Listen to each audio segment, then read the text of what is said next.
Weather Service in Boston has issued a severe thunderstorm warning for north central Duke County, southeastern Massachusetts, southeastern Bristol County, and southeastern Massachusetts until 8:15 a.m. Eastern Daylight Time.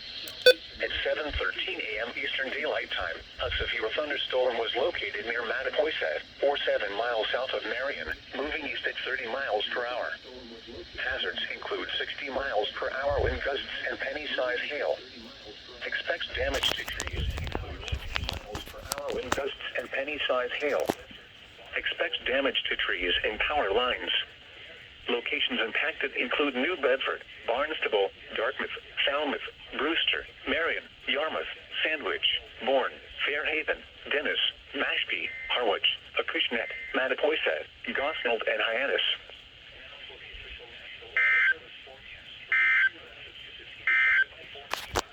A strong thunderstorm will impact portions of southwestern Plymouth, southeastern Bristol, northeastern Washington, Newport, southeastern Kent, and southeastern Eastern Daylight Time. At 6:24 a.m. Well, that was a fun alert. Radar was tracking a strong thunderstorm. Pilgrim EAS will be back with more.